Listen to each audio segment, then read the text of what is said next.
Clothing, the defendant lost $2,000. Shoes, $500. Phone, $300. Medical expenses, $640, and lost wages of $16,500, which I got by 200 hours a year times 5 years times the rate of $1,650. And the court does make a finding that the defendant's work history was intermittent, and the formula I came up with tried to determine that he would be working part-time at various times during the year over that 5 years. So the court will order a restitution of that amount. Anything else we need to address? Billy, anything else from you? Good. Nothing from the state, Your Honor. 1 second, Judge.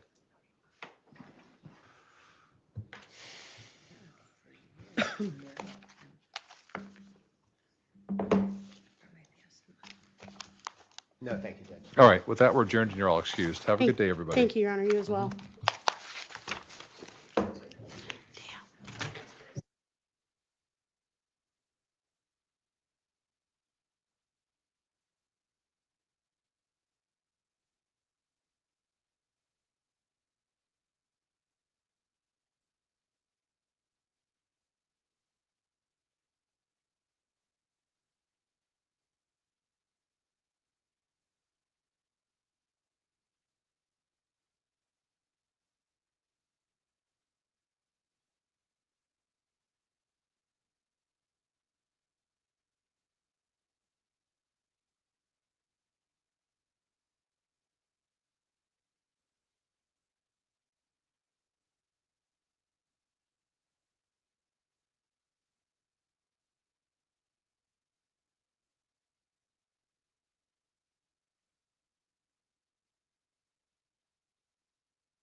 All right, let's go on the record in the matter of State of Arizona versus Lane Jeffrey Myers, CR 20251060, a pretrial conference and a hearing on pending motions, and then, well, let's do the appearances on that case first.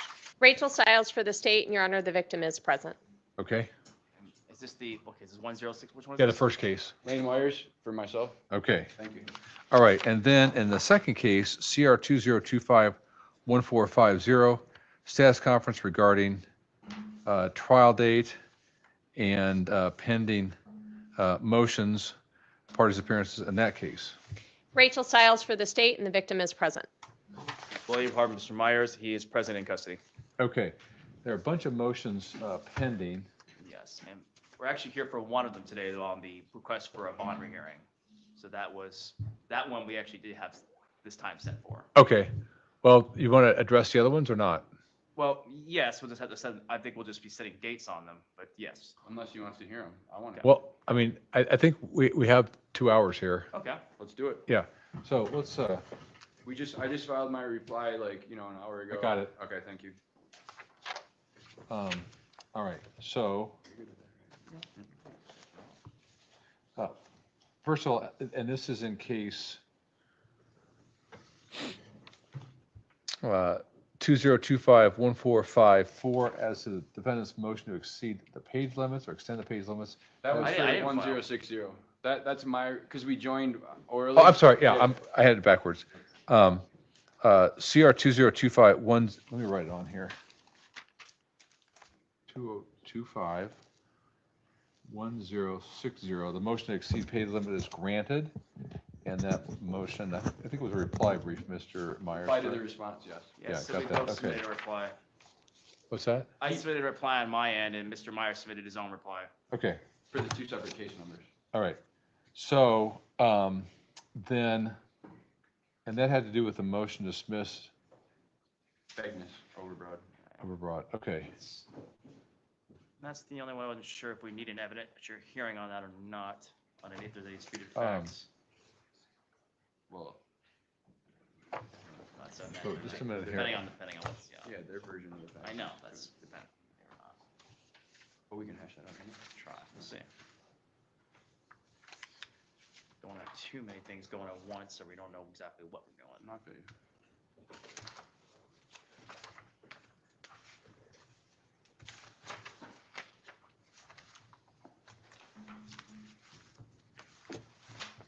And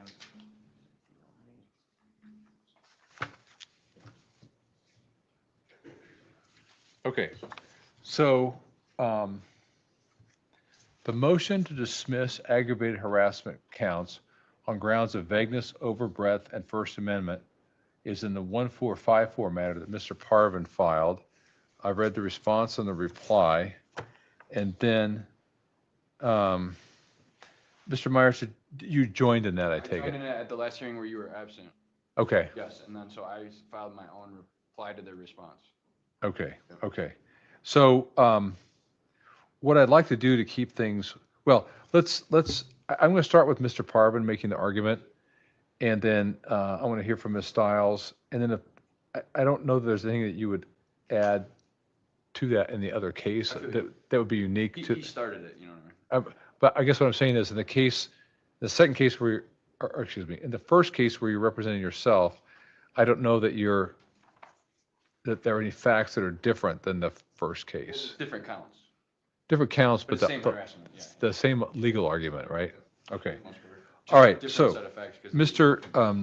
Parvin, I'm going to start with you. And before I turn it over to you, I did review the statute 13-2921, which the legislature did amend in 2022 to remove the intent to harass with knowingly harass, basically. Correct, but even that's a problem, as I mentioned in my reply. Right. So I just want to tell you that I did have a chance to review that and the legislative history, which was not particularly illuminating. And of course, I reviewed the State v. Brown case, the 2004 case I had cited previously. So, Mr. Parvin, go ahead on that argument. Yes, Your Honor, I think it's very clear that the legislature realizes they made a mistake. That's why they're in the process of changing it back to intent. They know that they accidentally changed it to an unconstitutional statute. You know, State v. Brown very clearly says you need to have intent in order to make it constitutional, where it takes speech out of the First Amendment. That's very clear in the case law, Your Honor. That's the only reason why it was upheld. And that's been cited in every case since then. And as I mentioned in my motion, this court has the opportunity, a rare opportunity, to be the very first court to address this issue, because there is no case law on this current statute, as in this, either way, it likely will go to the highest of courts because there is no case law on it. But again, I think the biggest support of our argument is the legislature knows they messed up. That's why they're changing it back to add intent. And if you look, So let me, the Brown case says, criminal liability under the statute is based on the manner in which certain communication is conveyed and the underlying purpose for the communication. So they're saying that's why it's constitutional. And they said, this is made clear because they're specific to intent to harass. correct. It doesn't say you have to have specific to intent to harass. How is knowingly harassing different than intentionally harassing? Well, if you read my reply, Your Honor, I've explained that. The problem, the legislature is aware of it, is that it doesn't require to knowingly know about harassment. It only requires you to knowingly act. And that's why I gave the court 2 examples in my reply where you can knowingly make an act. If you look in my reply, the first example is you want to criticize your government or certain get laws being passed. You encourage contacts and call your senator, call the mayor, call whoever. You're knowingly acting. You're knowingly making this YouTube video or social media. And so you've already met that requirement. You know exactly what you're doing. But then, according to the current unconstitutional law, there's no back end. As at that point, if harassment occurs, or if they think harassment occurs, the prosecutor does, or the other side, then you're guilty, sadly. And that, if you look at Counterman, that was the problem the United States Supreme Court held. It's the exact same phrasing, manner that. And that's why the legislature, I think they picked up on this. Said, oh, we got a real problem. We need to change it because it can't be a manner that. It's got to be with intent. So the United States Supreme Court very clearly prohibited the language in this current statute, Your Honor, when you don't have the mens rea in the front and the back end, if that makes sense. If you read my reply where I've illustrated why that even with the knowing, there's no knowledge of harassment. It's only the knowing that you're committing an act. And But let me see, the statute says a person commits harassment if the person knowingly and repeatedly commits an act or acts that harass. So doesn't the person have to know that they're knowingly harassing the alleged victim? see, that's where I think the statute's vague, and I've outlined all the other definitions, which is the problem. It's not clear to when you are or not committing a crime here, Your Honor. And I think, again, I'd like the court to review the Counterman decision by United States Supreme Court where it prohibits that language. It actually, so you can't just say a matter that. And that was the problem that the United States Supreme Court had. And again, the concern is, what is it knowing? Is it knowing, very clear you can know you're making an act, you've acted, but it doesn't differentiate knowing also that the consequences of that action for harassment. And again, that's why I illustrated 2 specific examples of where you could have knowledge and you'd still be unconstitutionally basically punished for exercising your First Amendment. The other problem is it's not just about the knowing act. It's that there's no way to use social media here. That's clearly a violation of the First Amendment because that's not protected under this current statute. It is under the other statutes, and that's why I outlined the other definitions, but not in this one. This one, it has to be in-person protest, a very specific 3 only things you can do. Other than that, you could be found guilty. So that does regulate conduct, Your Honor, or regulate speech against the First Amendment, which means you cannot use First Media or you can't be charged. And that's why on the other statutes, the legislature is aware of that. They made sure that's not a problem. But they messed up here. They forgot this one statute that needs to be fixed, and they are fixing it, Your Honor. It's in the process. But as currently written, I think I've outlined it very clearly with examples and all the reasons why it's a problem. It's vague and overbroad, Your Honor. And Mr. Myers is harmed because he doesn't even get his chance to argue to a jury he had a legitimate purpose. He's not permitted to, and that's a real problem. So the statute, again, as to the definition of harassment, and the criminal definition is a little different than the injunction against harassment statute, correct? Yeah, and that's a problem of its own because you're told to follow one law, and then yet you're criminalizing another. And I think I outlined that as well in my problems with the definitions of why it's vague. So in this case, again, they're just allegations. There's been no findings yet, but the allegations are that he directed his actions as a specific person, including contacting her on the phone, I think driving to her office, videotaping her office, which is more than just speech, it's conduct. So that's conduct that's directed at this alleged victim specifically. And as I'm trying to outline, the problem is you're taking the jury out of it, Your Honor, because the statute does not permit us to refute that at trial. As in, we disagreed there, that'd be a trial issue of what really happened. But the problem is we're not permitted to argue legitimate purpose at trial. We can't. The law does not permit us that defense, and that's what makes this unconstitutional. And Mr. Myers can't go and claim he used social media as a defense because that's not permitted either. This statute very clearly only lists 3 ways you can defend yourself, and I think it's picketing, in-person protest, I can't remember the third, but there were only 3. I know social media was not one of them, and it's not up to date. The legislature's aware of that. That's why they're fixing it. If you read the other statutes, it lists all protected constitutionality as a defense, and it says that you must have no legitimate purpose to be found guilty or liable. Even the civil injunction statute requires to be no legitimate purpose. Now, if the court wants to go into the prior hearing, I want the court to know that was a civil proceeding with the lower standard, and Mr. Myers was not represented. He's not entitled to an attorney in a civil case. So, I mean, honestly, I personally think, well, I don't know for sure, but I think a competent attorney might have won that hearing if he were represented at that civil hearing. So I don't think it's fair for this court to use that particular ruling or proceeding against Mr. Myers because he wasn't represented and it's a different court. And I think it could have went very differently with the right attorney arguing the law, if that makes sense, Your Honor. It's also under appeal. But my point is, for this case... As to that point, though, when there's a valid court order, you have to follow it, even if it's later overturned on appeal. Do you understand that, the difference? You can't say that we didn't really like the ruling, therefore we don't have to follow it. Yes, and I only bring that up to show why I don't think it'd be fair to take that ruling and say, oh, there's no legitimate purpose, as in there was an attorney involved, they didn't prepare a proper defense with an attorney. That's not the issue. The question is the whole statute itself, not all the harassment statutes. As I've noted, the electronic harassment, perfectly valid and constitutional. The stalking statute, again, constitutional. We didn't ask to dismiss that on this basis because it allows a defense for social media and all protected activity. It allows you to argue that you had a legitimate purpose to a jury. Same with the electronic statute, and even the civil one, although that's not an issue at this trial, allows those defenses. The problem is the one at issue, which is both the misdemeanor harassment and the aggravated. Again, the fact that there was an injunction in place and made it aggravated is not relevant for this argument. Right. What I understand is you harass plus there's an order in place. Right. But the harassment's still the same definition. Correct. So that's not the issue. The problem is this particular definition is unconstitutional. This particular charge is unconstitutional. And the legislature is very aware of this problem. They are changing it back to put intent back into the statute. They're going to follow counterman. Again, I asked the court to review counterman. The same exact phrasing that was prohibited in counterman is in this statute. Okay.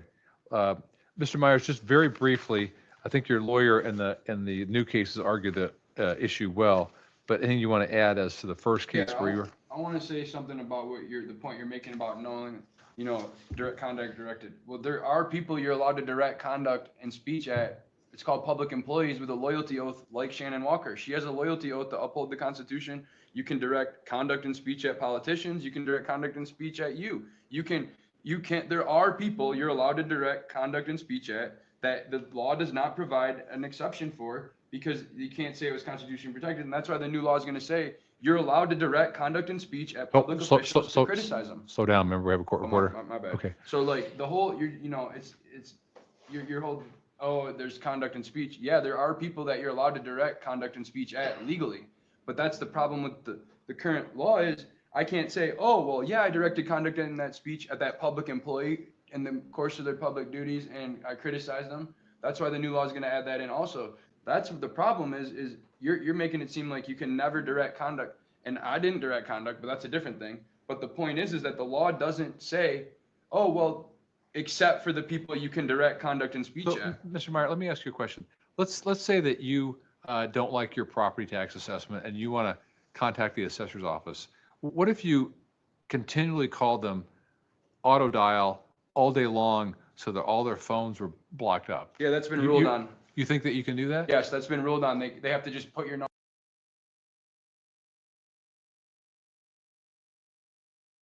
to it. They've already ruled social media and all that. So listen, this has been clearly litigated through courts all over the United States.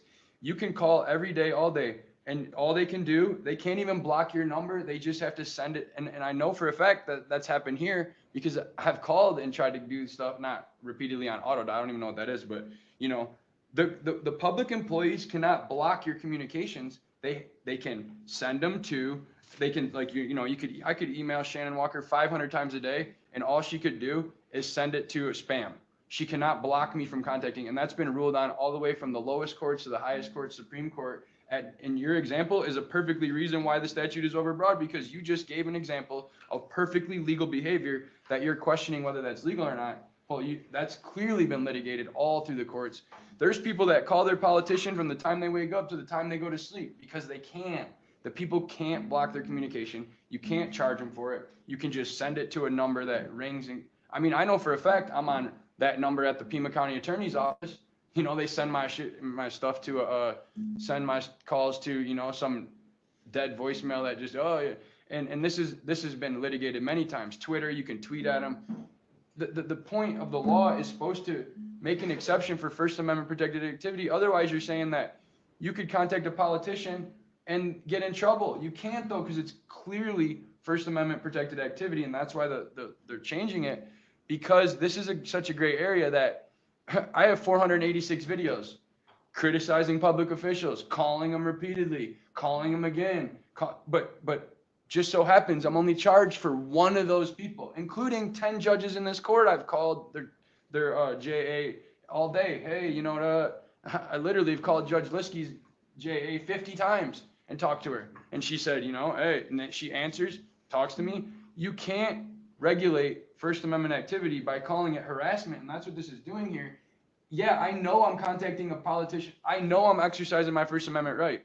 You can't say that it's harassment because you have a loyalty oath that says, I solemnly swear that I will support the Constitution of the United States and the Constitution and laws of the state of Arizona, that I will bear true faith and allegiance to the same and defend them against all enemies, foreign and domestic, and that I will faithfully and impartially discharge the duties of office Slow down, Mr. Meyer. Remember, you got You're doing fine. of the Board of Regents. That's what Shannon Walker is. According to the best of my ability. And so therefore, right there, you're saying that I am, because I took this loyalty oath, I'm allowed to be contacted with manner, you know, speech and conduct that is constitutionally protected. And it's clear that that's why they have a loyalty oath, and that's why I haven't been charged for any other ones. We could put Rich Tracy up right now. I got more videos about him than Shannon Walker. He would love to put charges on about 50 people who have hundreds of videos out about him, right? No, he can't, because he knows he took the loyalty oath, and you know, he can come up right now and go under oath and testify that he's had to tell multiple employees at Justice Court and at Superior Court, hey, it's his right to call as long as he doesn't threaten you, true threats. And I also have an order from a federal judge saying the same thing. As long as it's not threats, true threats that are not protected by the First Amendment, I can call from the time they open to the time they close. I've called Judge Zips 50 times in one day. I've never been charged. It's not harassment. It's not a crime to call your local politician 100 times a day. All right. It's literally not. May I add to this? Sure. I also want to just clarify that we're not asking this court to rule on whether you agree that Mr. Meyer's conduct was correct. Our issue is the statute's unconstitutional because we don't even get a chance. We can't even go to a jury. That's what makes it unconstitutional, Your Honor. I'm not asking you to rule whether you think it's that you would personally agree with the defense. It's unconstitutional because we can't even make it. Okay. State's response. Your Honor, first, we're dealing with the statute that is actually in front of us, not what the legislature is doing or not doing. Yeah, I can't consider that. It may be this case that they might be looking at that, whether it's enacted and signed by the governor. That's another thing. But it's good argument, but it's not. I can't base my ruling based on that. Yes, we're dealing with the law that's in front of us. And this law, while the statute has been amended, the knowledge requirement was always part of the statute. It wasn't just an intent statute. There was the knowledge requirement that was in existence in the statute back when Brown was decided.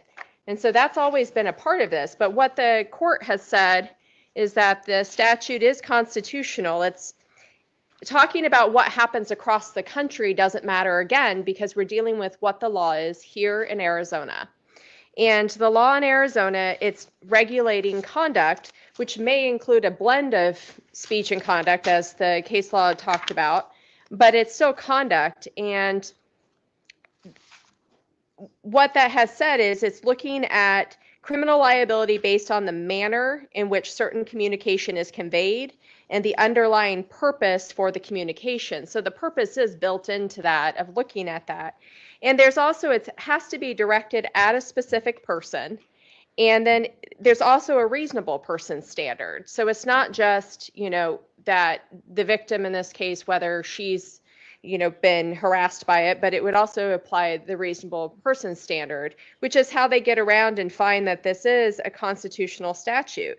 The constitutionality has been upheld. It's already been litigated up high. And what they're talking about with the intent, that wasn't what was discussed in the case law, that the intent wasn't the issue. And with the knowledge requirement, like I said, it was part of the original statute. It's still present. The knowingly requirement is still there. And the knowingly requirement is showing that he has to be aware that it's doing this. And Is it aware that he understands it's harassing, or only, like, let's give the example where he's calling someone all the time. Does he only have to be aware that he's calling, or that his calling is harassing to somebody? So I want to be clear, because the court referenced this repeatedly commits an act or acts. That's the first part of harassment. He's actually charged under A1, and that's under the or. So it has to be the person knowingly commits any one of the following acts in a manner that harasses. And it's under 1, which is contacts, or in this case, causes a communication with another person by verbal, electronic, mechanical, telegraphic, telephonic, or written means. So it's looking at, is he aware that he is causing the communication with another person? And then you have to also have that harassment under the 132921E. And that's where I said it has to be directed at a specific person. And then there's also that reasonable person standard that has to be reviewed. And so these things are all still in existence with the statute. So the portions of the statute that were discussed in raising whether it was a constitutional statute has already been litigated, and those are still in play in the statute that's in front of us today. And so there's nothing new, and the defense has the burden of proving that this statute is unconstitutional, and they haven't met that burden.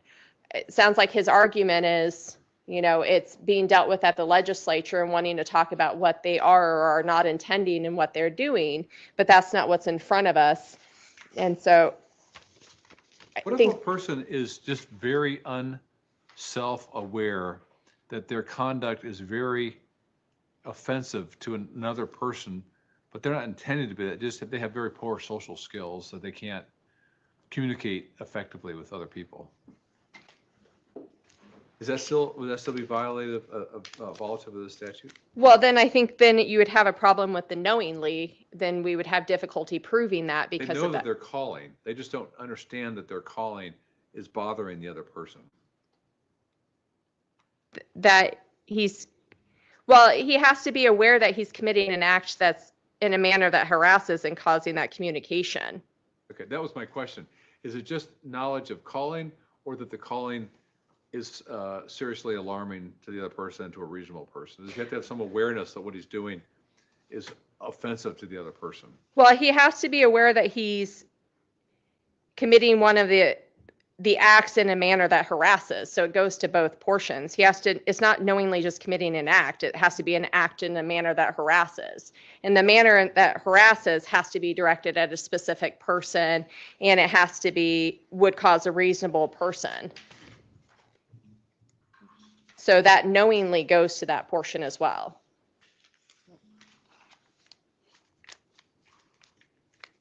Okay.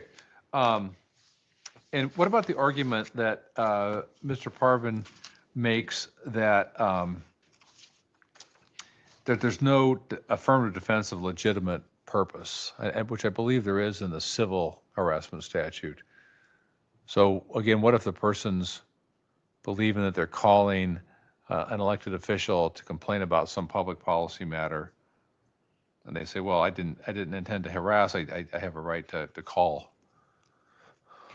Well, that goes into that, once again, into that manner that harasses. And then when you look at what the definition of harasses is, that directed at a specific person, and that would cause a reasonable person to be seriously alarmed, annoyed, humiliated, or mentally distressed, and the conduct in fact seriously alarms, annoys, humiliates, or mentally distresses.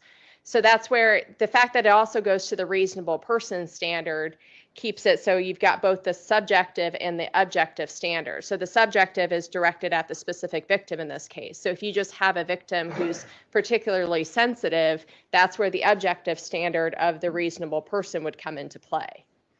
And what about the idea that a public official can't block or stop this because the person has a right to call continuously to basically shut down an office? Right? Do you have any information? I don't know. You may not be ready to answer that. I don't know if you do or not. Well, Your Honor, I think every case you're going to have to look at the specific nature. And I think that once again it goes into that manner of harassment. If he was contacting her because of her role as a public official, that'd be one thing.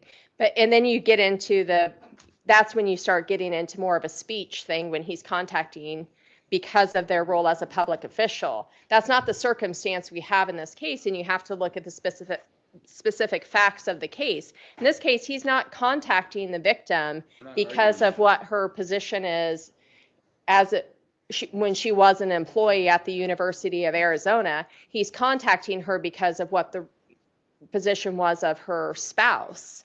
And so it's not going to fall under that politically protected speech. If it did, we would be in a different situation. If he was contacting her to say, this position you took publicly, I don't like the position you're taking, as if it was a politician, we'd be in a different place. But we're not talking about a politician, and we're not talking about her role in any kind of public capacity.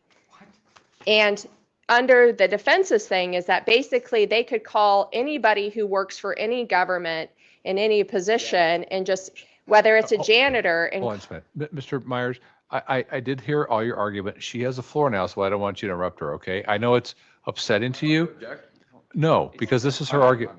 So just let her talk and don't interrupt her. Go ahead. So the position the defense is taking is that it could be a janitor who just happens to be working for it, and that they can just call and continually leave vulgar messages and make statements about wanting bad things to happen to them, and then that would be fine. But that's not what the law states, and the law has been clear on any First Amendment issue that the free speech does not protect harassing communications. It doesn't protect that kind of communication, and our statute also does not allow that. And I cited one of the cases in there. It is the Cantwell v. Connecticut case. That says, although the statute prohibits certain kinds of communication, it is well established that resort to epithets or personal abuse is not any proper sense communication of information or opinion safeguarded by the Constitution. And its punishment as a criminal act raises no question under that instrument. So this has been litigated on those things with the Supreme Court as far as when we're dealing with freedom of speech in the First Amendment. That's not what we're dealing with here, and we're dealing with the Arizona statute, and the behaviors and the conduct that Mr. Myers was engaging in is not protected. Free speech is not protected under his conduct, and so that is what's being regulated, and that's what we're dealing with today. Great. Thank you, Mr. Parvin. Your rebuttal. Yes, Your Honor. First of all, I think the state already admitted that they're dealing with one of the sections of the listed ones, or A1. Well, now I go back. That's the very language the United States Supreme Court prohibited, a manner that. They said you can't have that. Again, I keep mentioning it because it's very clear in the United States Supreme Court, you cannot have a statute that defines it as a manner that. That's what they didn't like. And that's why the legislature, and I realize the court can't consider that. I only bring it up to show proof that the legislature knows they messed up. That's why they're changing it, and that's why they have to change that phrase from a manner that to with the intent. Now, the United States Supreme Court won't go as far as that. They're going to say they think recklessness is the minimum. Now, again, that dealt with threats. I'm not sure what they would hold for, a lesser thing of harassment. But again, the point's still valid. The knowing only applies on the front end. As the court's mentioning, you're knowingly acting. And I mean, my two examples, I'd like the state to rebut. Tell me why the person in both of my examples is not guilty as charged. That's my concern. So Mr. Tate's position was, not only do you have to know that you're engaging in communication, but that the communication is harassing to the victim and to a reasonable person. So you do have to know, you have to have awareness that what you're doing is harassing. See, and that's why the statute's vague, Your Honor, because I'm not sure what the jury instructions are here.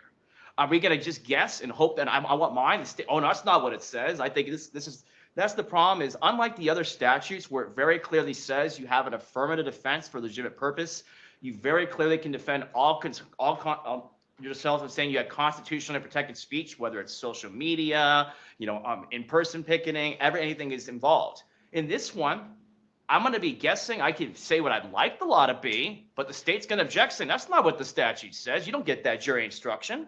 That's what makes it vague, Your Honor, is when you read the statute and you're a defendant, and as I mentioned, how are you supposed to know how you're breaking the law? As we're discussing this now, it's not clear. Is it knowing? Where is the knowing part? And I mean, that's the real concern, Your Honor, is an ordinary person of ordinary intelligence is not going to know when they are not breaking the law. And Mr. Myers reviews statutes daily. He makes videos about this, explaining why he's within his rights. He very clearly is negating the knowledge here when he tells his viewers how to defend themselves and what he's doing. And that's the problem, is he's relying on the statute that allows legitimate purpose, other definitions. But then here you go with this other definition that is completely different. It doesn't have an affirmative defense. And I keep bringing back my examples because, again, I want to know why that person's not guilty. And if they're not because this assigned prosecutor doesn't want to prosecute that person, that doesn't mean a different prosecutor might want to. And here's another problem. Now you got to depend on your city for politics. Well, maybe you're one of the few in the minority and you disagree with the politics of your city. Now you get a jury of your peers who doesn't like your politics. Oh yeah, you sure arrested that politician, all right, guilty. You knowingly made a video and you told people to contact this person, and then other people did, even though you personally didn't threaten them, you didn't make any bad comments, but other people did, and they watched your video, and we don't like your politics, we like his politics. You definitely harassed him, guilty. You don't get to then argue a defense of, hey, but that wasn't my intent, or that wasn't my purpose. You're still guilty. You're at the mercy of a jury agreeing with your interpretation or your policies, or else they're going to find you guilty under the statute, Your Honor. I mean, they're required to, because you did make that video, people did watch it, and they contacted this person. Now, you didn't tell them to make threats, you didn't tell them to say bad things, but they did. And now the state wants to put that back on you just for exercising your First Amendment rights. And again, I don't know why we're talking about the facts here. That's not what it's about. The argument today is whether Mr. Myers even has the opportunity to make this argument to a jury. He does not, Your Honor. And if you're saying he does, well, now we're rewriting the statute and trying to guess what the legislature meant. And that's the real problem. Is I would love it. If you want to give me every jury instruction I want here, I'll tell you how to write the statute and what I'd like it to be. I'm fine with that. We'll go to trial on our jury instructions. But the state's going to object, and they'd be right to object, Your Honor. And when we have a problem like this, that's why it's unconstitutional. And that's the whole problem with the statute. And I really want you to review the case that I've cited, look at the examples, look at how the United States Supreme Court specifically ruled this phrasing unconstitutional. And I think the court will see the problem here of why this statute is applied, not just to Mr. Myers, but everyone, is unconstitutional. Because it's kind of scary. How do you know? Is this person gonna, be mad at you and prosecute you because you left a bad review? And look at the Brown.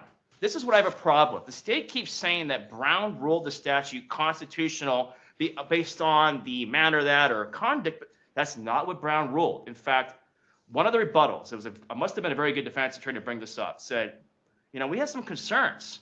This is unconstitutional because look, what happens if you deliver bad news, if you critique a politician or critique a restaurant? It gave several examples of, wow, this could be a problem. You could be found guilty for this. You know what the Court of Appeals said?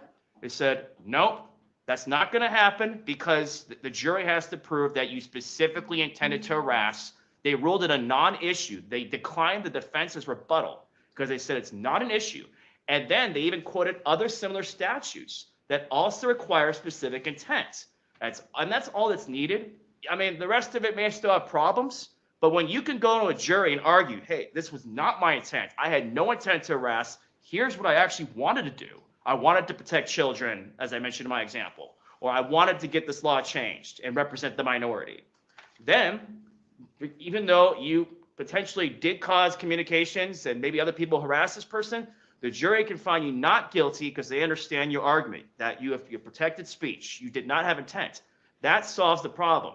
Now, I would like it a little better. I think it needs to have the affirmative defense. But what I'm saying, Your Honor, preferably both, but you need at least one of them. I think a specific intent would cover that affirmative defense based on how the Brown ruled. But I guess I have a real problem with the state trying to say, oh, let's get rid of that part, and it's still constitutional.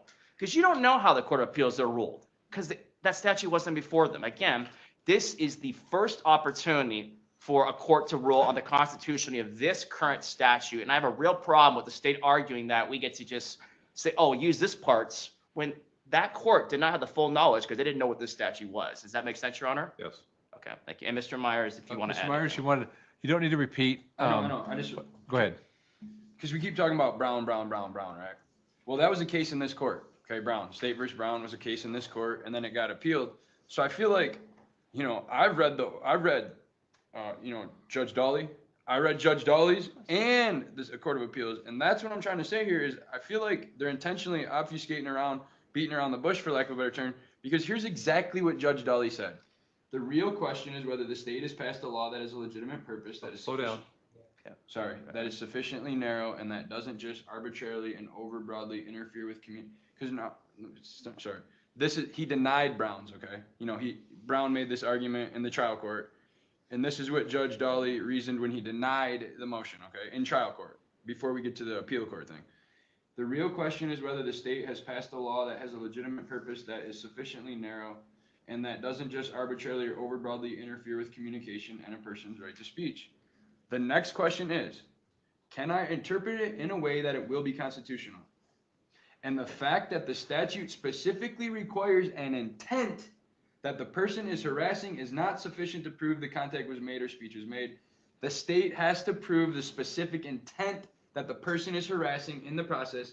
And I think that's what, in my opinion, saves the statute. So that's what he said, right? And then the appeal court picked up on what he said and said, we're going to take it even further and say that the requirement of the intent, and this is quoting the appeal court now.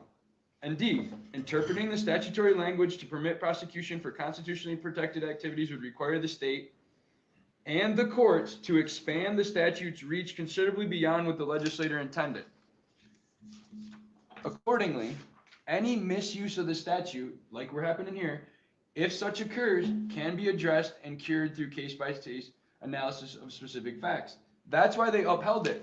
They found that when Judge Dawley reasoned that the only thing that saves the statute, because Judge Dawley would have ruled it unconstitutional and then it would have never went to the appeals court, but he said, can I interpret it in a way that it'll be constitutional?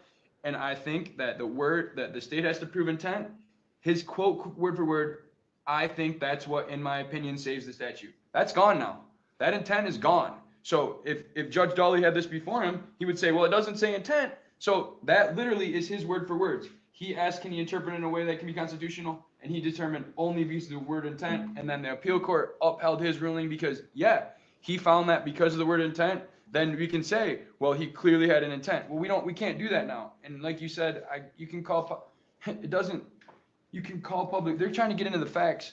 We can't though, but she is a public employee. That's what I don't understand what they're talking about. Of course she's a public employee. And I called her before my wife got fired, not after. And that's that's the evidence or whatever. But here we're talking about the statute. And the trial court said, the only reason that I'm going to deny Brown's motion in Pima County Superior Court is because it has the word intent. It specifically requires an intent. Okay. All right. Thank you, Mr. Myers. So we have the motion to dismiss that Mr. Parvin filed in CR 2025-1454, and then that Mr. Myers joined in 2025-1060. So the argument applies to both cases. I believe, first of all, State v. Brown is an appellate case, so it's binding authority on this court, and the standard there says that in order for something to be constitutional and not be unconstitutionally regulating speech, is that criminal liability has to be based on the manner in which the certain communication is conveyed and the underlying purpose of the communication. They then said, the court, the appeals then said that it's met by specific intent to harass, but it doesn't require specific intent to harass to make it constitutional. That's just what the statute said in that case, and they said that passes the test that they had set forth. In this case, the statute currently talks about knowingly harassing another person and defines harassment.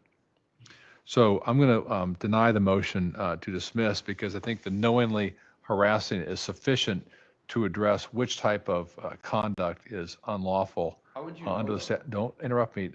Under the statute. So those two motions are denied. Let's go to the next motion.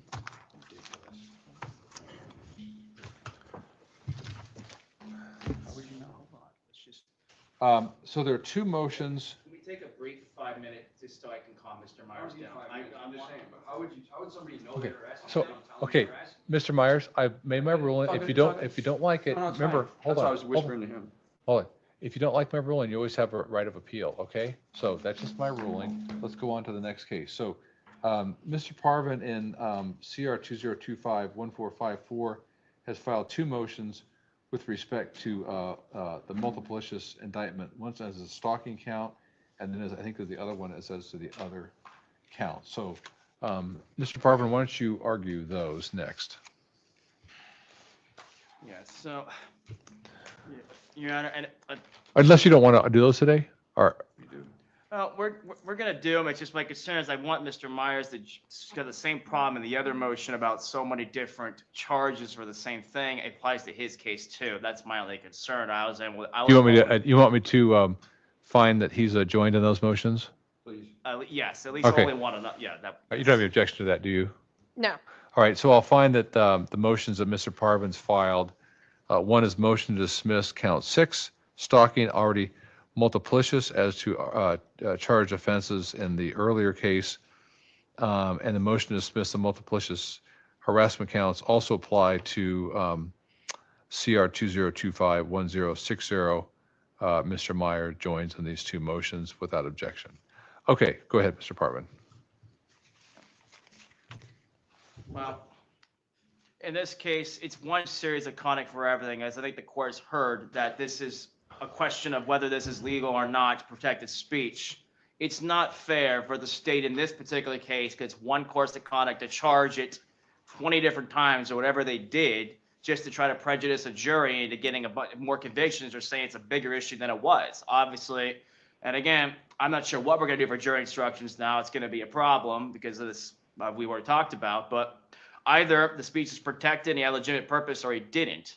The state does not need to charge that 20 times. And even indictment, I've been trying to figure out which one applies to. Is it which days? It says back to back. It's really one act, and the state is trying to go fishing here and try to do this over and over and over again, when really it's only one course of harassment, Your Honor. It's one course of stalking.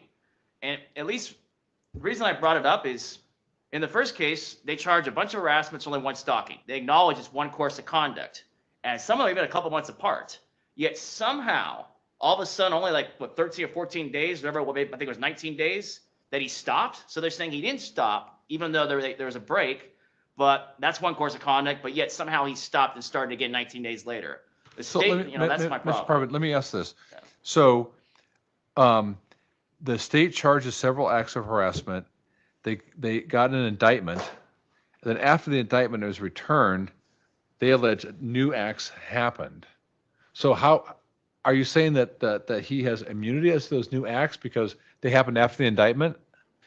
No, again, my motion, they're separate, because that's why it's tough, because in that case, I'm only talking about the two in my case. They're back-to-back videos. So what this was, the state alleges, and we disagree it's harassment as the court Are you knows. saying that they're multiplicious as to respect to the first indictment or only as to themselves? There only should be one count in the second indictment. In my motion, I was talking only about the two at issue and the case number I'm still the assigned attorney on. Are you saying that those two charges should just be one count? Correct, because Okay. there was two videos made at the same time, back to back. That's what it should be, one count. Okay. There was not two separate acts. For the stalking? No, I'm talking about the harassment, only the two in this video. I thought it was about stalking. Uh-huh. That's what's both. I filed that one. I don't know if you saw that one. Same argument.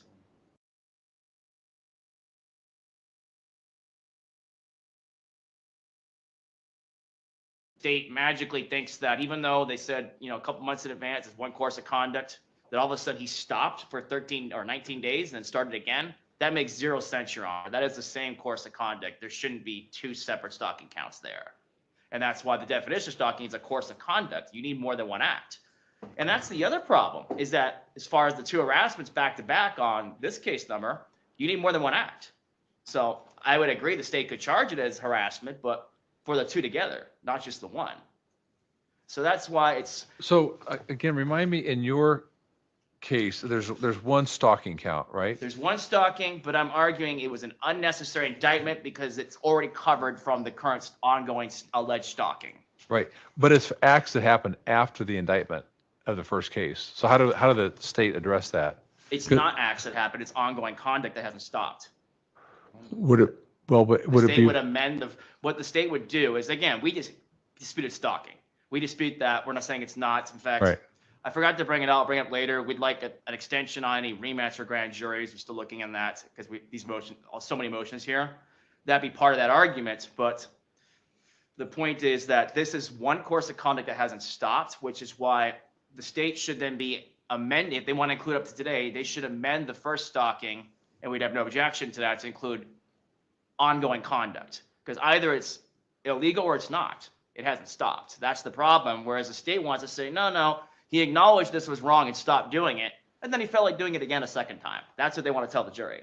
Well, that's not true. He's acknowledging he's doing it because he doesn't believe it's illegal.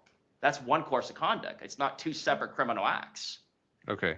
And then as to the two counts of harassment in the new indictment, are you saying that those should be one count or that they should just be covered by the first indictment? That one was sufficient pause. I would say this would be one separate additional count for these two. Mm-hmm. But we're not, I understand there's slightly different arguments. The stalking I'm saying is there was no new crime. It's the same course of conduct. Right. For harassment, this was an additional act, alleged additional act, but it was the same additional act. There weren't two of them. Okay. If that makes sense, Your Honor. Yes, I understand. All right. Ms. Stiles, your response? Your Honor, I cited State v. Rios, and that case is important because it talks about when you have a victim-directed activity. In that case, it dealt with someone who was sending multiple text messages to a victim, and the court found that each text message, even though it was in a one-day period, each text message was it could be a separate harassment count. That's the Rios case? Yes. Uh-huh. And so this is victim directed. These are separate acts. So in talking about the two new videos, they're on separate days and they're completely separate videos. So they're separate acts from each other that are being directed to cause this communication with the victim in this case. And so they can be charged as separate acts. What about the argument that the statute requires multiple acts? So we just talked about that again. It doesn't require multiple acts. What I talked about is there's the first part of the statute, which a person commits harassment if the person knowingly and repeatedly commits an act or acts. That's one portion. And then it has the person knowingly commits any one of the following acts in a manner that harasses, which again is talked about in Rios. And that's the A1, the contacts or causes a communication with another person. And it gives the different means you can do so. Okay. And that's the or is a separate thing, and that's reflected if you look at prior versions of the statute where those have always been separated out. So for this one, it doesn't require that repeated. So that act, that's when he's knowingly committing an act that's in a manner that harasses, causing a communication, that's its own separate act. And so we can charge those as separate ones. And as to the stalking, why not just add that, amend the indictment of the first case to add the additional acts? So, Your Honor, the stalking it's another broken up one because there has been an intervening thing. The time frame did stop, and then there's this intervening act where he was indicted on charges, and then after he was then given release conditions, he started again. So we do have that intervening act. So they are separate. So just because we could do this really broad range doesn't mean we have to, and nothing requires that. And we do have that separate time, and we have a big separate act that happens in between there, this intervening event before the new time frame starts. And for the stalking, we have to have at least the two different incidents, which we have in this case, which is why there's also this additional stalking count. Okay. Mr. Parvin, your response, if you could address that Rios case, or your rebuttal, I should say. Yes, the state's right about Rios. The problem is that I wouldn't say they're misleading the court. They're just making their arguments. Rios dealt with actual separate incidents where the person's aware, yes, I did it, I stopped and did it again. And that's every trial was that there's a start and an end point. So it's different than when they sit, because there's an actual victim, that needs to be individually charged. What makes Rios distinguishable is in our case, there was no stopping, as in this was, and the statute says it requires a series of conduct, multiple acts. So especially the stalking, is the state really arguing that he stopped and then started to his detriment? If he stopped and then certainly he's not going to start again after potential release conditions. No, he kept doing it the whole time. He kept making videos because he believes allowed to, and this is not stalking. So this is one course of conduct. Now, that's for a jury to determine whether Mr. Myers is correct or not. The problem is with doing this twice, the state is going to tell the jury, oh, he acknowledged it, he stopped, and then he started again and did a separate crime. That's how they want to tell the story to a jury, that this was two separate crimes. It's not, even if the jury thinks it is a crime in the end. And furthermore, this one only had one act. If it requires a series of conduct, they're going to say stalking again. There's not a course of conduct again if you're going to start it over. If the state wants to start over, they don't have that series of conduct again. Same problem with harassment. And again, I think that's why I'm conceding that this does not apply to the first one for my harassment motion, because that was a separate act. In that case, and I'm not conceding it's harassment, we don't think it was, but there very clearly was a stopping point in the sense that there was a couple breaks, he didn't make any videos, but he may be upset over it, but then he did another act. There was a clear defining point where a separate act started again that could be considered another harassment, although again, that's a problem as we've already discussed. But for this, for the two at issue, these were back-to-back videos. It's the same exact act, making two videos about how upset Mr. Myers was and about that he's wrongfully charged, and he had his legitimate purpose. We'd get to that at trial if the court permits, which is a problem, as I mentioned. But that is only one charge, Your Honor, not two. It didn't stop and end the next day. It was one harassment. Same with the stalking, same course of conduct. Please read the statute here. There was no stopping point. And that's the understand the difference, Your Honor, is we're not saying we stopped and start again. We're saying he never stopped. And honestly, he'd probably still be doing it because he thinks he's allowed to. And he may be right. Mr. Myers may be right. But he's now respecting the fact that the state has, saying what's going on. He's stopped, but not because he wants to, because he believes he's in the right to do so, Your Honor, if that makes sense. Okay. Mr. Myers, what do you want to tell me? About the stalking. I didn't make a video about Shannon Walker between October 21st and January 22nd. Why didn't I get 2 counts of stalking right there? That's months in between, not even 19 days. If they're going to say it started and stopped, well, it stopped October 21st, and then it didn't start again until January 22nd. That's a lot more than 19 days, so they could have hit me with a new 2 stalking counts right there too, but they didn't. They could have actually hit me with a new stalking count because I didn't contact her from September 12th to October 15th. That should be 2 stalkings. October 21st to January 22nd, that should be another count of stalking. January 22nd to February 22nd, new count of stalking. So I mean, how can 4 months go in between and it's 1 count, but 19 days and it's not 1 count? We just want a fair trial, Your Honor, on the actual alleged act. All right. I am going to deny the motion to dismiss the stalking count and the multiplicious harassment counts. I do find on the Rios case that each act of harassment can be charged as a separate crime. And with respect to the stalking counts, there was the intervening event of the indictment, and I don't think the state is required to just amend the indictment. They can charge it as a new stalking count. So that addresses those 2 motions. let's next go to, I want to do the bail thing last. Let's talk about the legal resources. I'm trying, I have the state's response. Can you set a hearing for that? Hold on.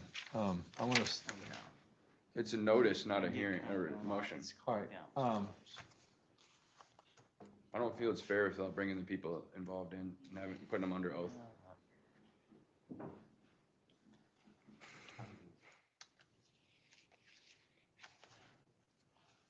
Did the defense file a motion respecting legal resources or just raise the issue? No, the state did. Your Honor, it's, the defense raised it in the motion regarding the bail eligibility. Right. They raised the issue, so I made sure to provide the court the notice and the defense notice of what Okay. has been provided. Mr. Parvin, you want to argue that as part of the bail, or I want to address, because I want to make sure that he does have access to legal resources. That's why I So want a hearing. go ahead, Mr. Parvin. This, I'd like to pause. I'd like to get ready for the main hearing, which is the bail hearing today, why I believe we're entitled to bail or rehearing. Because this could be a moot point after, I don't know. But I'd like, that's really the heart of it, is why I believe Mr. Myers should get released on conditions. And Okay. I'd like to prepare for that, because this may or may not be a moot point after that. And I'll be addressing some of that in that. Okay, so hearing. let's go to, in the new case, CR 2025-1454, motion for rehearing on bail pursuant to 7.4C. And Mr. Myers, this only does apply to the new case because you do have bail in the older case. So we're just going to hear from Mr. Parvin. Skipping this notice regarding and stuff. No. Well, we're going to address it as part of this. But I'm just going to hear from Mr. Parvin in part because it's only the second case and just to conserve time. Okay, so go ahead, Mr. Parvin. So I think the first hurdle here is I need to prove this court why we're entitled to a rehearing. And I think I laid that out in my reply, as well as the introduction of my original motion, is that this is a separate court than the consolidated court. What I mean by that is we disagreed with the new charges. We disagreed to how it happened, but we had to act quickly. I was up almost all night trying to prepare an argument on short notice for that bond hearing. We got it done, but that was in a limited jurisdiction court before the indictment under a separate case number. I think it was, I can't remember exactly, but it ended in FE for felony. It was in the Pima Consolidated Court. Yes, this court was used to facilitate a hearing, but it wasn't under our Superior Court case number. It was still, everything was filed in the Pima County Consolidated Court. Thereafter, there was an indictment, and then if you look at the file, it was all transferred to the Superior Court for arraignment. That is why I think the rule very clearly says when you get a transfer to a new court, then you get a rehearing. Now, I'm not asking this court to do a full evidentiary hearing, but Why not? hold on, Mr. Myers, because a lot of that is already litigated. The court can use a lot of those facts. Now, there may be new stuff where testimony might go to happen at any rehearing. But so I'm not saying we get a complete do-over on everything that's heard. That'd be a waste of time because we're not disputing that. But Mr. Myers is entitled to a rehearing now that we're in a different court to address the same arguments. And the reason that got me thinking is I know that this court is actually the appellate court over the justice court. So I thought about what are our options if we disagree on short notice. We could special action, but we don't have to. And that's why I think the rule is created that way. It acknowledges you've got a couple days only to prepare for that hearing. You don't have a lot of time. So that's why once you are transferred to the Superior Court, the rules allow you, rather than special actioning, to then apply for a rehearing with the assigned judge, address the arguments again when you've had more time to prepare, when you know more of the facts. And I'm not saying this court needs to act in appellate capacity, because you don't this time. But because you don't need, I mean, you could, but the court is free to make its own findings of facts. And I want to say, here are my concerns. I'll respect that court's ruling, but we were on short notice. I don't think Mr. Myers got a fair hearing on the finding of fact on whether he was on pretrial release. I made a very clear argument of why we thought that it was so heated. It wasn't official till Monday, and nothing happened till Monday. And yes, that judge, though I disagree, found that an alleged felony might have happened, but didn't really rule, if you listen to the audio, on whether our argument was correct when it became official. Let me ask this. There were no findings of fact on that. What was the issue on the bond hearing, the fact that he was on release when he was charged? I mean, you don't look at and he was indicted, right, on the new counts, or just charged? It doesn't matter if you're indicted. You have to be actually on pretrial release when that becomes official. So the argument was that, similar to how this proceeding, before we could special action or appeal, we can't do that until there's a final order from this court that's official. Even though you've already ruled, it's not official until that minute entry comes out with the final judgment saying, here's my ruling, and now we're free to go to the Court of Appeal. We need to. It's similar here, is that the argument I made, and I still think it's a valid argument, is that it was so heated, there wasn't time to process, the minute entry did not go out, it was not official until Monday morning when all of a sudden, hey, here it is, here's the minute entry, we got to deal with this. And again, that judge, and I respect the decision, and I suppose I meant is, she took her time, she reviewed evidence, she did go back and spent quite a bit of time reviewing the evidence, so she did a thorough job there, but she missed this point and did not really make any findings of fact on that argument. And if you listen to the record, nothing was mentioned about it, of when it became official. And I know this court has done civil before, it's similar to that, is you need a final judgment before it's an official order to appealable. It's the same thing, is there's a reason it gives you that break. Another example, when you're convicted of domestic violence and you lose your gun rights, they don't just say you're guilty now for owning a gun. I think they gave you at least 24 hours. They say no questions asked. You have time to process it. It's not official till tomorrow. Do what you need to do.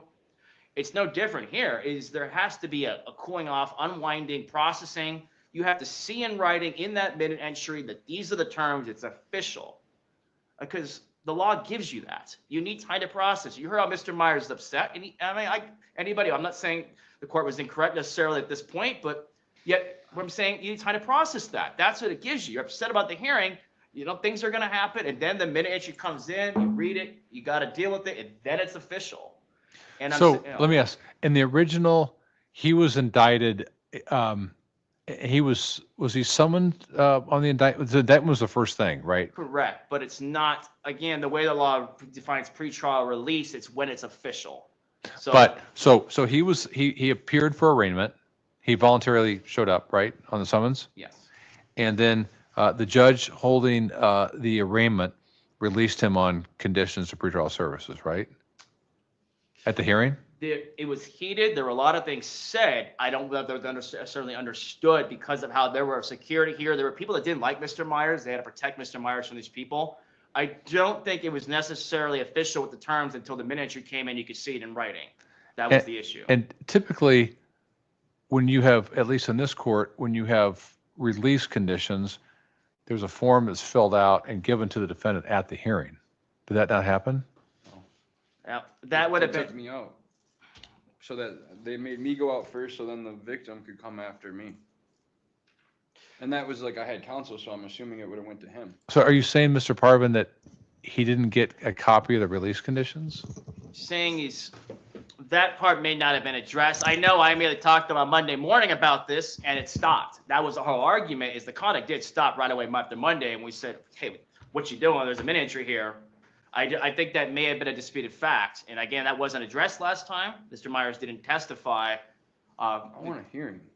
But Okay, again, that would have been, again, I thought, but I want to make argument today is the first proof that we get a rehearing. I just hope the court would agree that based on the rules that we are entitled to rehearing the transfer of courts, because I have other arguments to make as well. That's just one of the arguments. Okay, I'm just kind of trying to figure out. I do. I understand you're asking, you're entitled to a hearing. Yeah, I'm saying, yeah, we could get evidence hearing at the court. It's either or. And Mr. Myers would like one, but I don't, what I'm saying is. Testify. Don't, just let Mr. Parvin talk. You can't. I'm talk just over saying, I'm not requiring the court to call the same testimony that's already been in the record that we're not disputing. Right. I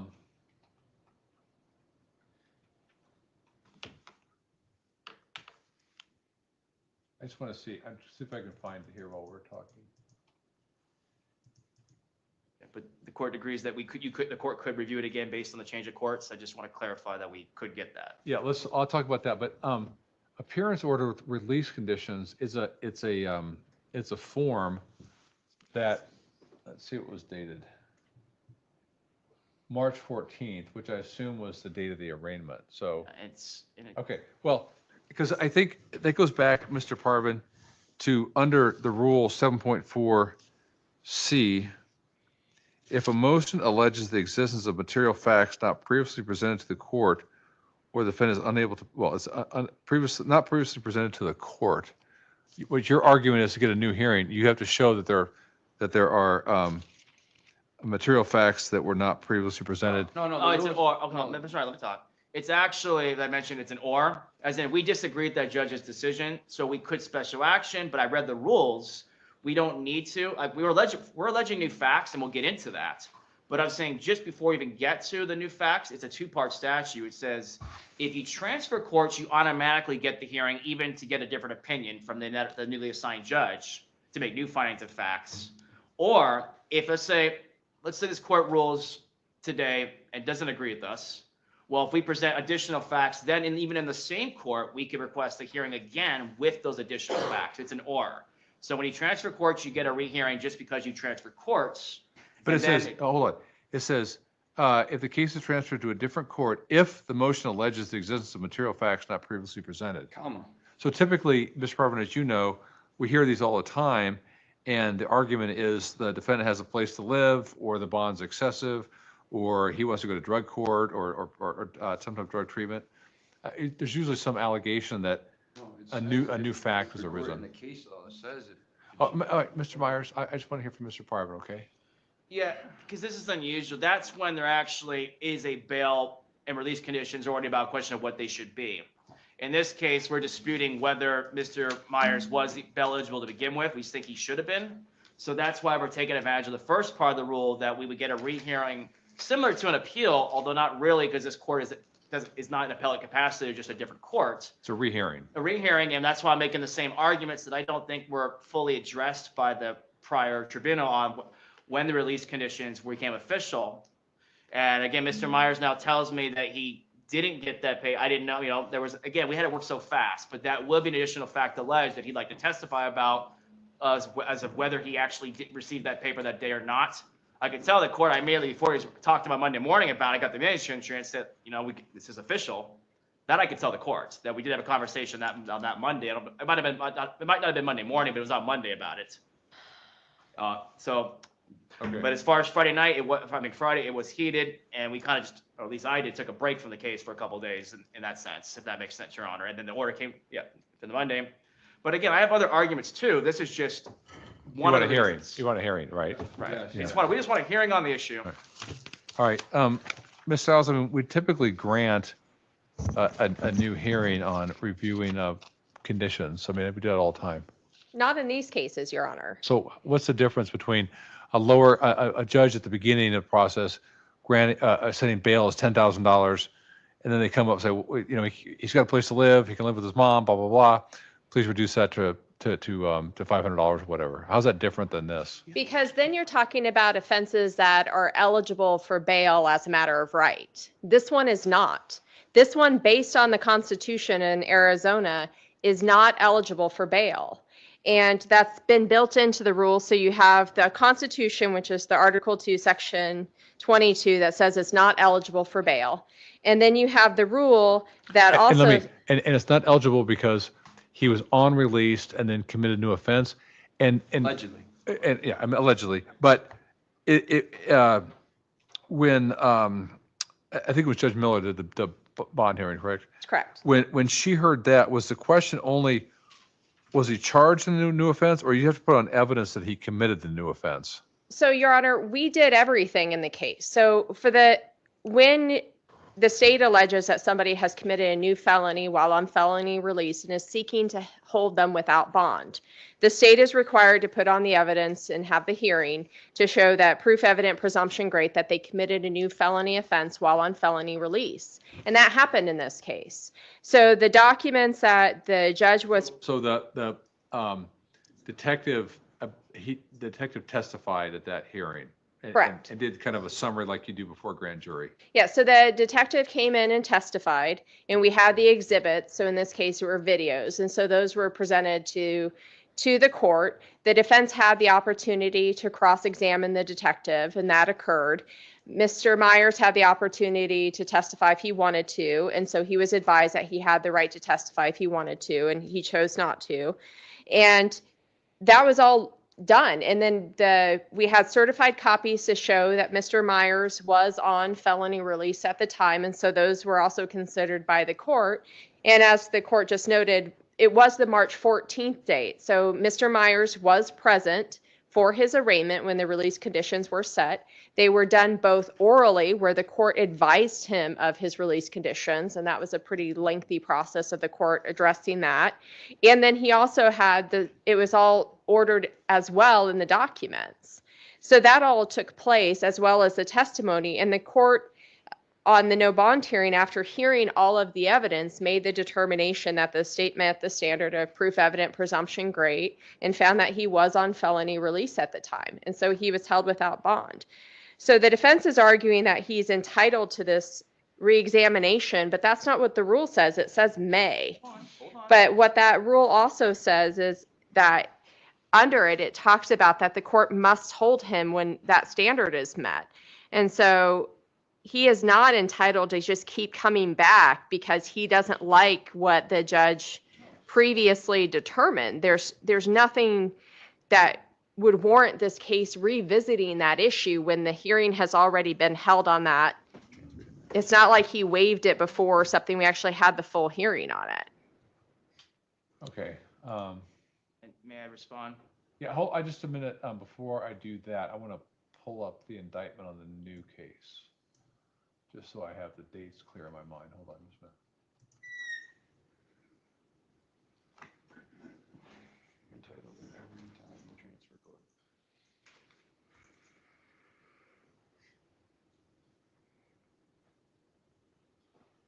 All right. So, Mr. Parvin, again, the arraignment on the new case was April 4th. That was the new case, yeah. March 14th. Well, that was the first one was March 14th. The new one was April 4th. Oh, I'm sorry. Yeah, right, correct. All right. So in the first case, the arraignment was on March 14th, and there is a order in the file of the judge who signed that release conditions. He's on pretrial release. So you're saying that order and that hearing wasn't, I don't know really what your argument is, because there is a court order in the file of Yes, that date. But the minute entry with the stamp with the clerk was Yeah. not Well, this has a official until I mean, Monday the 17th. I just don't, We had it at this the is also stamped the 14th by the clerk. We had it at the hearing, though. That was the Hold thing. on. Let's hear Mr. Parvin. Hold on. So, Mr. Parvin, just mechanically, the way it works is arraignment was held on the 14th. Release conditions were set in open court, and the judge signed an order which was filed on the 14th. But it wasn't, well, there was The something. minute entry is only recording what the judge said. This is an actual order that's actually in the file. And I guess the question was, Mr. Myers, like it was paper thing, I don't know if might have been aware of it, was not aware, and so when the minute entry came and acknowledging it, that was the argument that was not properly, at least, the law was attempted to be addressed, but I don't think it was properly addressed on the question of, was there proof evidence of that, Mr. Myers' knowledge of it? There's also a constitutional Hold issue. on, but let me just, he was advised of that during the hearing. I mean, you haven't provided me with the transcript, but I'm just assuming, and I think, Ms. Stiles, you were present at that arraignment? Yes. It seems to me that the judge in that case did address that he was given a release as to the indictment, and there's an order. So, I mean, he was on notice of this. I mean, it was told him in open court. Again, the argument is a cooling off period of what, like, for example, I brought up the domestic violence. Technically, if you're convicted even of a misdemeanor, the judge says you now have lost your gun rights. I find you guilty. You need to turn your guns or you'll be a prohibited possessor. But there is, like, I think it's 24 hours, a period before it becomes official to give you time to process. And that's why I bring up the 17th. By then it was official, and the conduct stopped. That's what I'm saying. Once we had a conversation on Monday, after, I guess that it ran late on Friday. I was tired. Mr. Myers, I'm sure, was tired. Well, But I was even more tired, I think, because I didn't want to on this case till Monday, as nor should I have, because nothing should need to be done that time. But then I immediately talked to Mr. Myers, I don't know when on Monday, but it happened on Monday, and discussed this minute entry that came in, and then I found out some stuff was happening. So for example, this order says, do not go to the victim's residence. And let's just assume for sake of argument, so this was Friday the 14th. Let's assume, just for sake of argument, I'm not saying this happened, that Mr. Myers then contacted the victim on Saturday morning. Are you saying that wouldn't be a new offense while he's on release and be held without bond? I just don't, I mean, to me,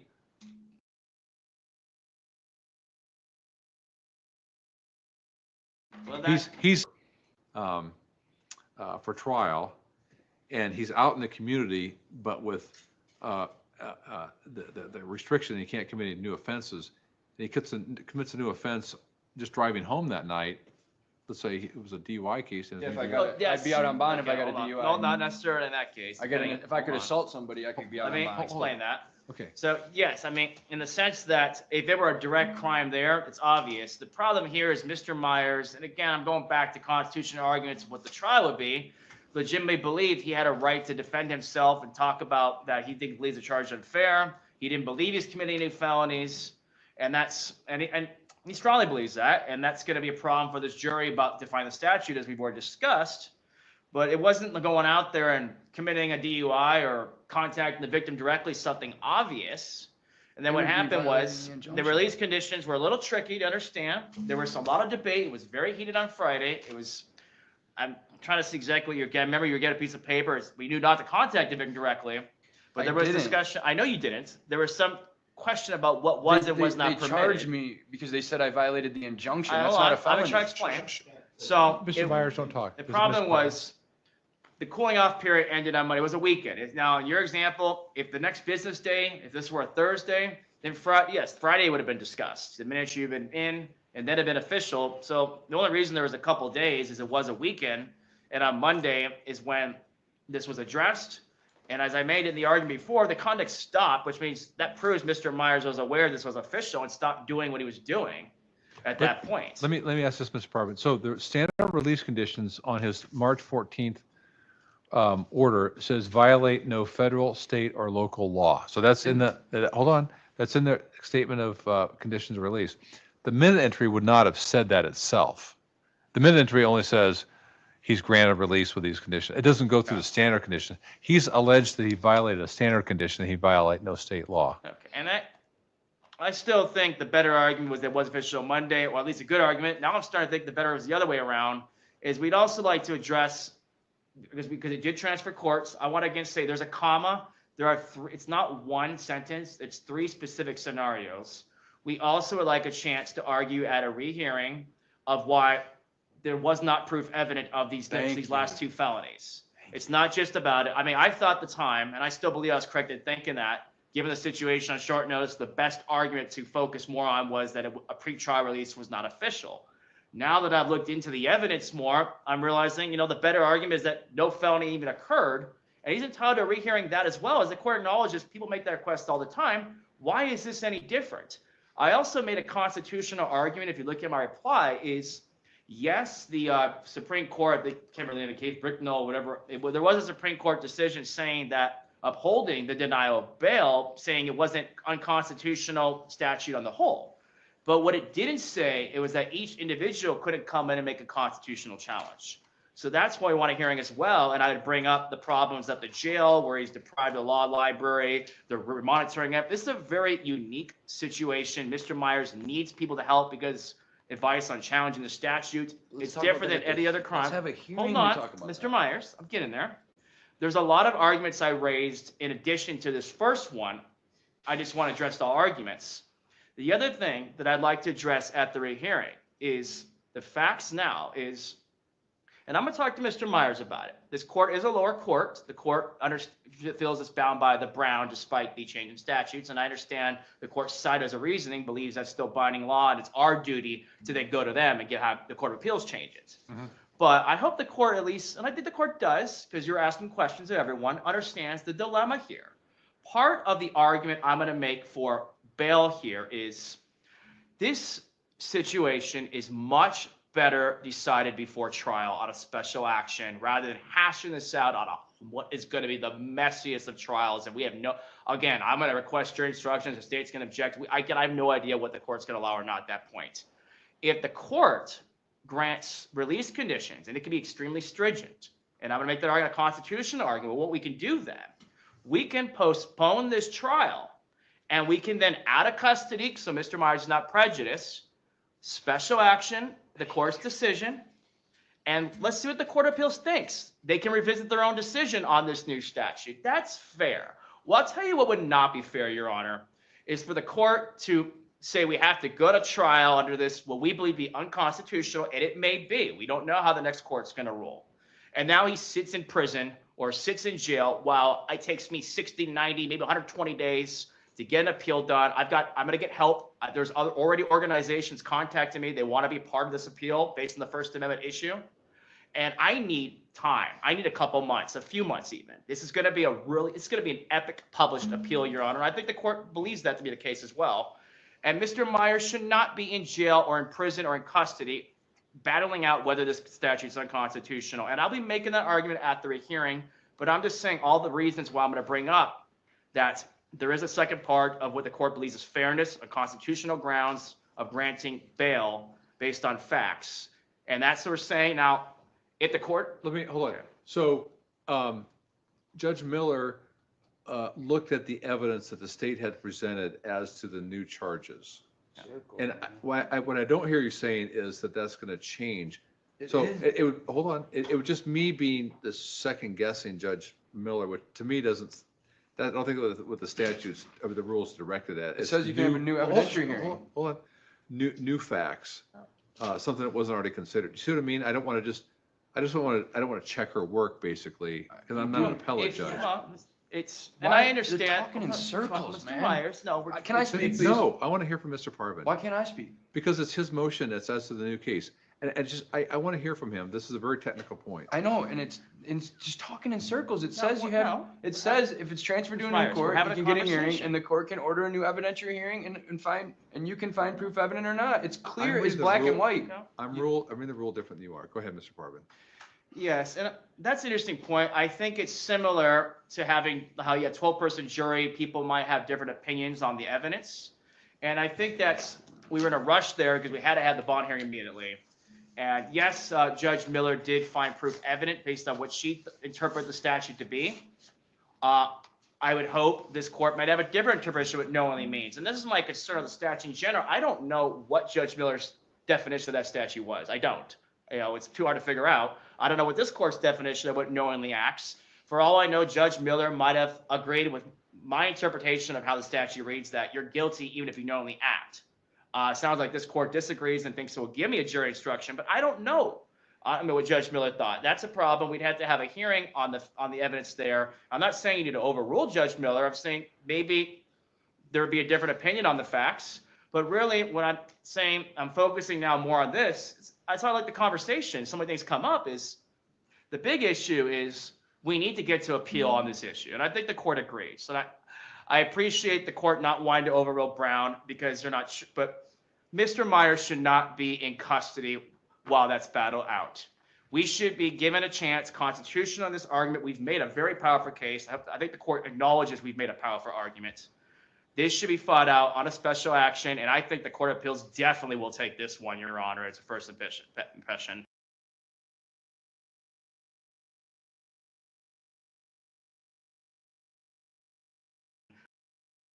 Videos, he so much as just, goes on social media whatsoever, does anything. Back in there he goes.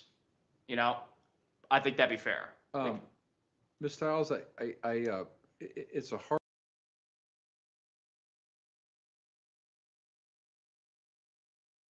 him from filing a special action, as we all know. If the Court of Appeals takes, the losing party can file a petition for review. It's a long process that he would sit in jail while this First Amendment issue is being hashed out. Your Honor, Mr. Myers made a choice. He was out on release on the first case. He was released to pretrial services. He was out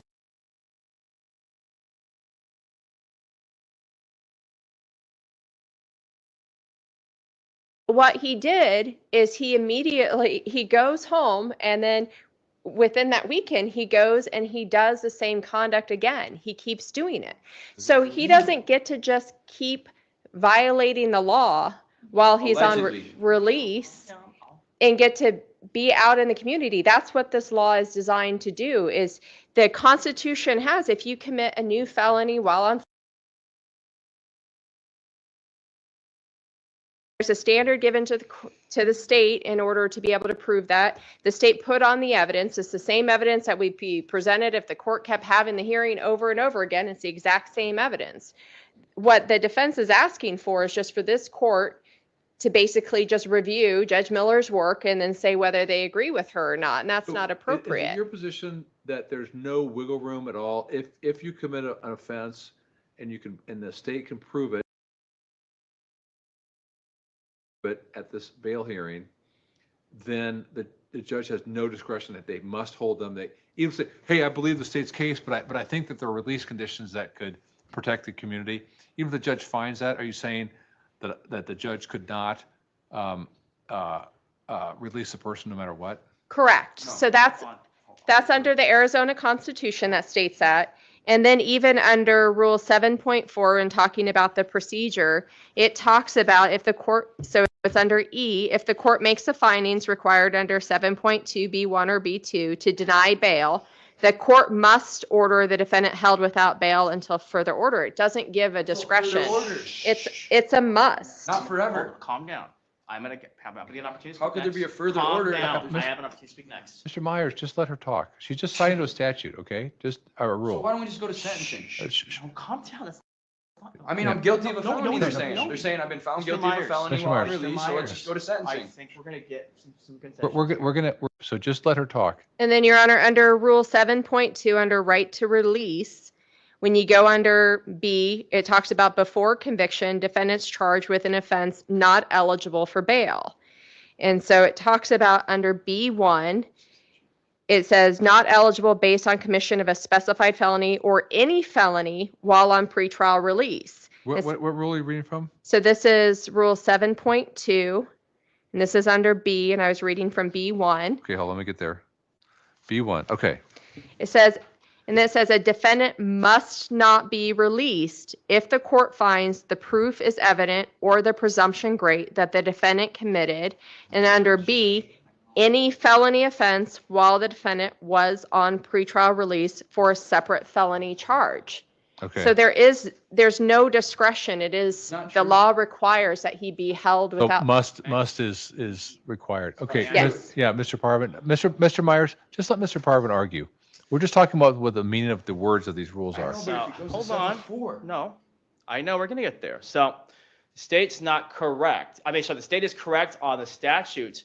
Here's the problem, though, and I think the court's picking up on this, is there are different interpretations of what knowingly means. What we don't know, and I don't know, I didn't ask her. I don't know, and I didn't get the request jury instructions for a bond hearing.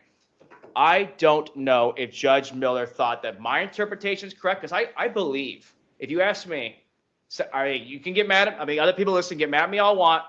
I think the statute says you're guilty just because you knowingly acted. I may think the statute's unconstitutional, but if I were on a jury, I would still find guilty because I have to follow the law. That's my interpretation of this statute. I would find guilty, even if I didn't want to. I'm not going to use jury nullification. All right? I know you would. I'm explaining my interpretation of the statute. I would still find guilt here. I may not like it. I wouldn't want to. Now, it sounds like, and that's great, that the court may have a different opinion than me and think that the statute does give knowingly on both counts. Maybe this court would, find differently. But here's the problem. I don't know what interpretation Judge Miller used. Did she use the one I believe, that he's guilty? Or did he use the one that your court believes the statute says, which permits, all the evidence, was it knowingly? I don't know. That's why we need another rehearing, because I'm not even sure which standard I'm allowed to argue now. I'm confused. To be honest, I am. And that's why I filed the motion to dismiss. So at the rehearing, we could discuss what standard the court's going to use for the statute and really determine, was there proof evident of these two offenses? Because really, one was just showing public information about explaining why this was easily accessible. The other was defending himself, an injunction of why he's appealing, explaining law. And again, That's all I'm asking on that end. We get a rehearing because the court may have a different interpretation of what the statute means. And again, this is not something I had time to come up with because I've had to research the statute. I'm just telling you how I believe. Sadly, I think it means he's guilty under the statute. That's if I were the jury, that's how I would read it. But again, I'd hope other jurors don't find differently. But now the other point, and this is more important I'm trying to explain to Mr. Myers here, is we have a real problem on special action. I think everybody agrees that the Court of Appeals needs to look at this issue under the new statute. And I was really hoping this court could disregard Brown and say, this new statute, I can be the first to act. I think the court is making a well-informed decision, believing that it's not my job to do so. That needs to be the next court. All we are asking, if that's the court's ruling, and it's a good ruling, judge, permit us out of custody to special action and give Mr. Myers full knowledge. The only thing Mr. Myers will be allowed to do with the computer is to help in his defense on the appeal so we can talk about it. There will be no more posting of social media. You can make the most stringent conditions. I think I even mentioned potential house arrest, although he needs to be able to go, grocery shopping and other things. That case I've cited, the state cited, Arizona Supreme Court case that upheld this. Again, it didn't say that the court could never find a constitutional issue where release would be appropriate. All it said was the statute as a whole is valid. Similar to the state's argument, the state argued that Mr. Myers doesn't have standing and that the statute itself is valid. I disagree. I think he does have standing, but that was what the Supreme Court was saying, is that on its whole, it's valid. But then it went on a case-by-case situation. Each individual judge can review the constitutionality as applied to a defendant. And I think the court agrees. In this one exceptional case, because we need to go to appeal here, there should not be a trial before this is solved, Your Honor. Release conditions constitutionally, and you could cite the Arizona Supreme Court in your ruling of why you're doing it, that you're finding in this case only, it's constitutional to grant Mr. Myers release, again, maybe on house arrest with permission to go to grocery shopping, just, to leave it the state's concerns. And, if this appeal takes 120 days, a few months. Maybe if Mr. Myers is doing well on house arrest for, 90 days of that, then I can file a motion to modify and be continuing off house arrest if all the appeals pending. I'm just offering one step at a time. So let me interrupt you real quick. Okay. Well, I would like to do some more research on this issue of whether committing offense while on release can never be bail eligible. What if we came back later in the week to continue this argument after I've had a chance to read some of these cases? Your Honor, I start a trial tomorrow that goes for 2 weeks. But that's not really fair to Mr. Myers, Your Honor, to wait 2 weeks. Well, this... And Your Honor, what I'd point out is that the defense has presented zero case law that says that he is eligible for bond following that finding, the proof evident presumption great. They have cited zero case law. Until further order. You're getting your on. What they're referencing is a rule that says may. There is no must. What I'm referencing are the rules that say it is must. And it is an offense that is not bailable. Okay. And so they keep talking about offenses that are bailable as a matter of right. This isn't a different category, Right. and it's in the Constitution, it's in the rules. Here's what I'm going to do. I'm going The to... Arizona Supreme Court gave you permission if you find a constitutional issue to grant release. That's what I'm saying. Mr. Myers, hold on. Please let me say something. What do you want to tell? Okay, go ahead. 7.2, she just read it. It says until further order. And then 7.4 defines the conditions that allow the judge to make that further order. 7.43, transfer to a new court, new facts, or money. That's the conditions that allow you to make that further order. It's not statute and case law. It's literally the rules of procedure. Okay. 7.2, you find proof evident must be held until further order. Well, how could there be a further order? Oh, let's go to 7.4, which is the definitions of what, there's only 3 ways there can be a further order. A transfer to a new court, new facts, or the money is too high. those are the reasons that you can get a new order. We're Okay, obfuscating, all right. we're beating He around, we're understands talking in why. circles. Mr. Myers, I'd explain It why. literally says until further Mr. order. Myers, I And then it think- says, Mr. here's Myers. how you can do that. I think it's understood. Right. I'm just saying, read the Arizona Supreme Court decision Okay. where you Here's can, what I'm gonna you can do. find individual constitutional basis to release them based on this huge appeal we need to do. I'm going to take this matter under advisement and read those cases. And if I believe that we need to set another hearing on bail eligibility, I'll have my JA reach out to counsel and we will get it scheduled at some point. But I want to read I don't want to rule against you, Mr. Parvin, right now, because I want to read those cases. I would prefer to just set a hearing, continue this on Friday. Please. But hold on, but this will give me a chance to review everything, that if I think that we need a hearing, we'll find a time that works. Friday does not work for me. It's the only day that does not work for Yeah. me. Yeah, so, Ms. Stiles is starting a trial. We'll have to find a day that works. But I want to read all this first. There's a lot of paper in this case, and I think I got through it all, but I didn't get the depth on this that maybe I think I can get by reading this stuff more closely. May I ask one last thing? Sure. I just want to end. First of all, I think I've explained why I don't know what the deficit, how the trier fact is going to treat that. I don't know if Judge Miller agreed with my interpretation or perhaps yours. You haven't exact, nor should you say your interpretation. Right. But I'm just saying that'd be something I would need to know if arguing, for proof evident. That's a real Right. problem. Why I don't think we got a fair hearing. Right, I didn't- right. Now, the biggest concern, I really believe, if you review the Arizona Supreme Court decision, the state cited it. It was, where is it? Moreno versus Brickner. That's in their response? Yes, that's the one approving this statute. And what it left open was the opportunity for a court to find an individual constitutional basis as applied challenge. Okay. So what I'm saying, in addition to all the arguments I've made, so why I think we should get a rehearing based on whatever this court's interpretation of knowing is. It may be different than mine. I hope it is. But the biggest argument for release is so we can appeal out of custody and do this the right way, Your Honor, rather than rushing a very messy trial. And the Arizona Supreme Court has given you the discretion to find a constitutional reason to grant it as only applied to Mr. Myers, as in you would not be able to let anybody else out. But you'd be able to let Mr. Myers out because he has this appeal, which, as the court, I think, agrees, needs to be heard fast. Got it. Okay. How can I be guilty? Hold on, For bond, Mr. or not Myers, guilty we've for made the argument. trial? We've made the argument, Mr. Myers. All right. So then. What about this pretrial stuff? The last, that's a good question, Mr. Myers. So Judge McDonald set a trial in July on the new case, correct? Can I?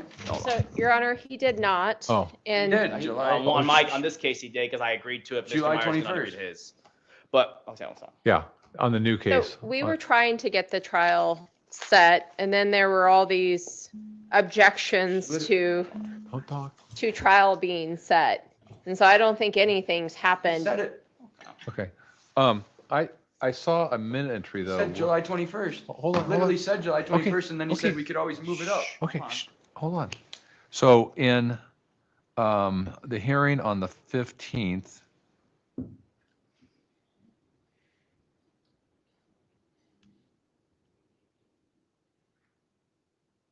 He said he was postponing the one that I'm the lawyer because I had some pretrial issues I wanted to talk about first, and he said in that one. the minute entry isn't clear, but I think the intent was that the second case, we'll call the Parvin defense case, that was set on the 21st. Yes, That's in the minute entry. it was. Your Honor, that's what we were trying to do. And we were trying to get the cases set for trial. And then Mr. Myers kept objecting to trial being set because he wanted trial set much sooner. He asked for in a week. In my case. And Okay. so that's how this got, but ideally, we're going to consolidate the cases, but that's a Mr. Mayor, just let her talk. She's giving her, It's in circles. but you have to let her talk and then you get to talk. Go ahead. So the reason why we're not taking up the motion to consolidate is because Mr. Meyer says two different things. One, he says he wants a bunch of different trials to take up the separate issues because said that there's going to be many, many trials of, with the different counts. No. Which That's sounds- not- No, just let her talk. I- No, just I let her think- talk. but- You'll get a let me- chance. I know, but I want to clarify it Yeah, you because, will. You'll because get your your argument time. is incorrect. What I was saying Myers. is appeal, like a new trial, like post-conviction, remanded for new trial, All right. not different charges, new trial. That like we'll have the first trial and then if it gets appealed and sent back for a new trial, we'll have a new trial.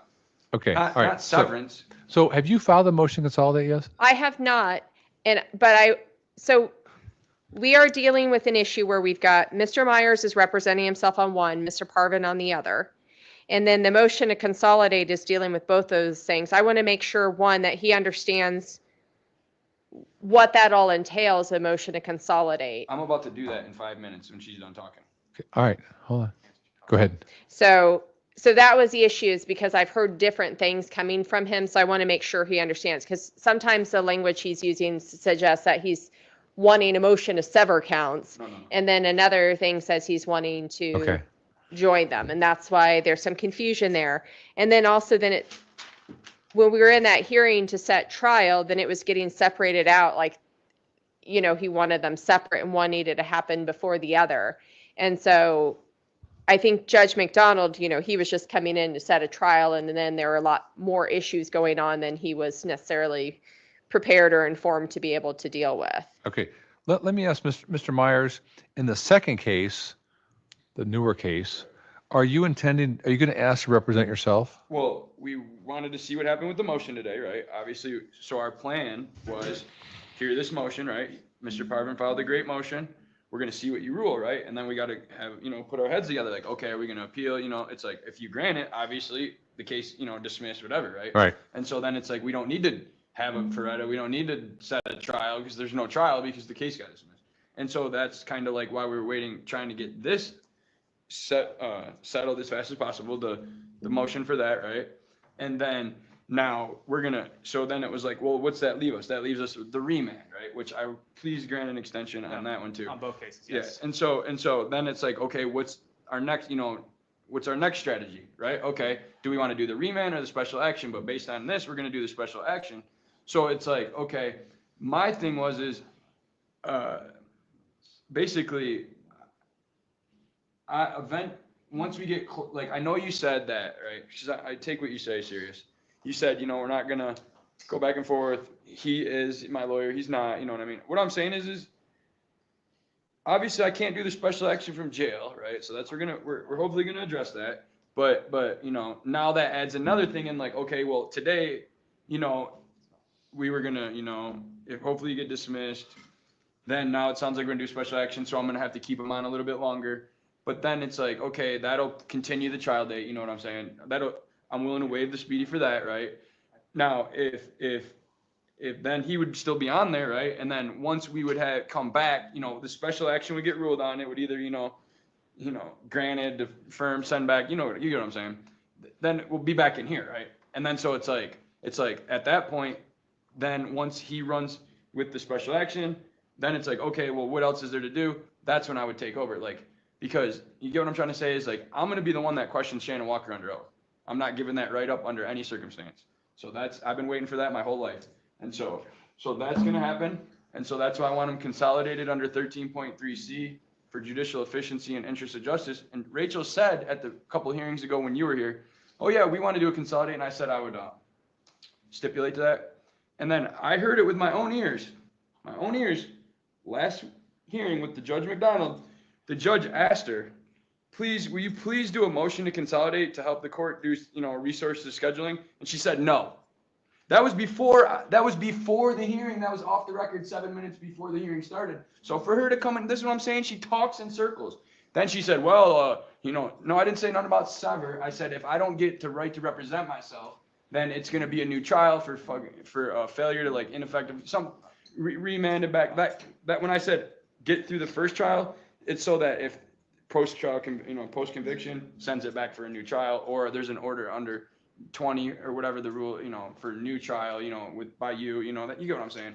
When I said a new trial, I didn't mean sever. No, I mean, I want them all in one, consolidated, but I don't know how that affects him being, Right. doing the special action. May I say something?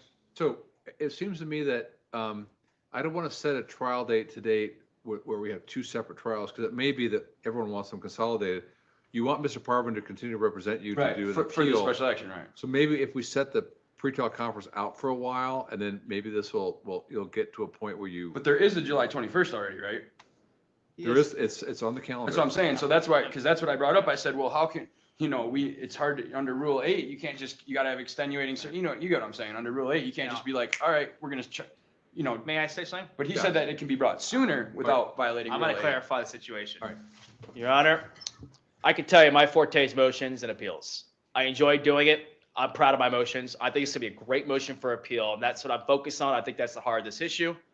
Mr. Myers informed me that in the event we can't do motions, he wants to do the jury trial himself, and he has every right. He's also does some training, paralegal training. He knows he's done trials himself. He's competent. He wants to do this if need be.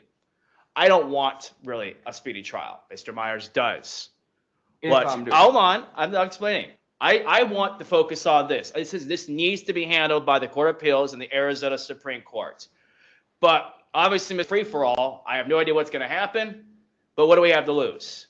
That's why the argument is, if Mr. Myers wants me on this case, if this court wants me to remain on this case, Yes. grant the constitutional basis I gave you for release conditions, and we appeal out of custody.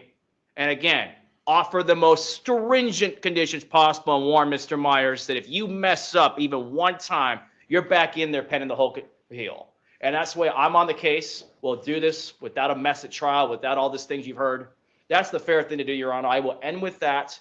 But again, I just, if that makes sense. Can I add something to that? I wanted to say that, the reason I want a fast and speedy trial is because I'm sitting in jail with no bond. Right. I You know what I'm understand. saying? So if I'm out on bond, we can take 2 years, you know what I mean? And she can have her little settlements and all this kind of stuff that, And the Okay. appeal, the appeals court can get it right then. Okay. but if I'm sitting in jail with no bond, I want it as fast as possible. Understood.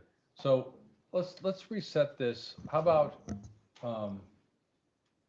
when is your trial over? Or when would you have time during your trial? What's like the dark day for whoever's trying your case? So his dark days are Mondays. Okay, so, Next Monday. Next how month. about we could do like Monday, May 19th? Monday, May 12th, I have a lot already, and I know for some reason I have a trial set on that day. I don't know why. It must have been someone else's case.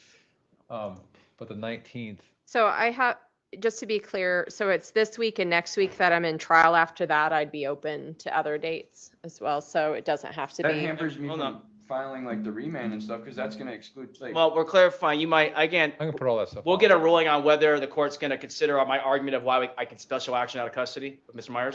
Yes, Okay, because That's we what don't want to you're wait till saying May 19th for that. I got to get started on that. right. you're saying the bond hearing will be May 19th or the No. pre-trial? In the event, We're just gonna have a pretrial conference Oh, to okay, okay. I visit thought these you were saying- issues, okay. about whether, including whether you get a new bond hearing. How about Monday, May 5th? Would that work? And That would be fine. how about with the victims? That work? Yes. To clarify, will that be, if the court agrees that I should get an opportunity to argue on whatever standard this knowingly means, either a hearing, or if the court agrees constitutionally we should be able to appeal, will that be addressed before that What- point or on that day? I'm first of all, I'm gonna do the research and try to come up with an answer with that.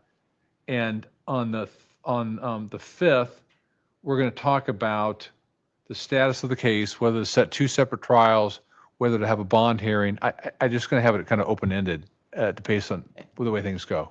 I guess Mr. Myers' concern is we do want a special action. I don't think there's any, I know there's 14 days to, actually, I think it's more than felony, because there's more, whatever, there's a time limit of when you can appeal a ruling. I know special action doesn't have a time limit, but they do consider the appellate time limits for when you need to start the special action. I'm just making a record that the court's giving the Court of Appeals, basically a reason why I'm waiting in that sense. That's my concern is, Yeah, you know. I haven't ruled on the motion for bond hearing yet, which is wrapped up with your First Amendment issue. Okay, so that would be, and if the court, let's see, well, okay, as mentioned about legal resource, well, we'll get to legal resource. This is all part of it. Someone's bringing up about the legal Well, I mean, resources. I can't just sit in the jail and suck on my thumb right now. I Hold got some on. other things that we need to I know, address for but we're pre-trial getting, right listen, now. Mr. Myers, I think we made a powerful We've run out of argument. time. No, but I got I'm some- hoping that the court has considered why you should be released pending this constitutional I issue. agree with that, but I still need to work the case in the, my case Okay, as. we've run out of time, Mr. Myers. Can today. you please do something about the disclosure? That's all I just wanted, Because this is supposed Well, to. let me set the hearing first. Monday, May 5th at 3 PM for 1 hour or an hour and a half. We'll just set it for an hour and a half. Yeah. That works for everybody? Yes. And then that's going to be a determination of whether we get a rehearing or that will be the rehearing. That's what I'm trying to Whether you figure get a out. rehearing and whether we set the cases for trial together or separately. I think we just need to address everything that we've raised today. All right, but we could, in the court, the court agrees with me, we might be able to do the rehearing that day or discuss release conditions. I'm not saying the court has to, but at the. Yeah, we can We address don't want to do that. another 2 weeks after that, is what we're saying. And Your Honor, it sounds like Mr. Myers has some issue with disclosure, so if we could try to address Yeah. that real, I So- don't know what his issue is, that's why I Okay, want to. so I'm going to do, so in the first case, it'll be pretrial conference and status conference. In the second case, it'll be a status conference on May 5th. Okay, Mr. Myers, what's your disclosure You have issue? their list, they submitted state's potential list. No, I haven't looked at that. Do you have it up there? Is it filed or just filed, we just sent to It's him? filed. Yes, so it's the state's notice of witnesses and List of exhibits. potential witnesses and exhibits. It should be Okay, filed. It hold says, on, hold on. On the 15th. Okay. This is very important. It was filed on April 15th? So it says. Oh, here we go, all right. Okay, I have it up. All right, thank you. So 15.1B1, name, address, and any relevant written or recorded statement. Plate trash right here. This doesn't come anywhere near meeting the rules of disclosure. It says there, it doesn't even say their name, address, and any relevant recorded statements for the witnesses. And then it says under their submits, their exhibits, any and all, and you know, you've been, anytime they start the statement with any and all, boilerplate trash. So here's the Calm deal. down. Under 15.1B5, list intend to use at trial. Any and all photographs. They talking about Metcalf's family photos, they talking about my baby photos, or they talking about photographs. They need to list out all the photographs they had, then they can say, we'll use any or all of these photographs that we have in this list. Then they're gonna list, they need to list out the witness statements, and then they could say, oh, we'll use this witness statement or not. But they need to say the witness statements that they have, the police reports they have, the statements they have, the YouTube videos they have, the property they have, the body worn camera, any and all body worn camera. How would I even know what body worn camera they have if they don't list it? All right, Mr., Sorry. this is a very complicated issue, actually. We're going to address this. This is all the more reason why I think the court should grant our request to appeal out of custody, Your Honor, because this would all be moot when we do this appeal. But I have a deadline to respond to them, and I have No, 4 that can be days from now extended, to that can be respond.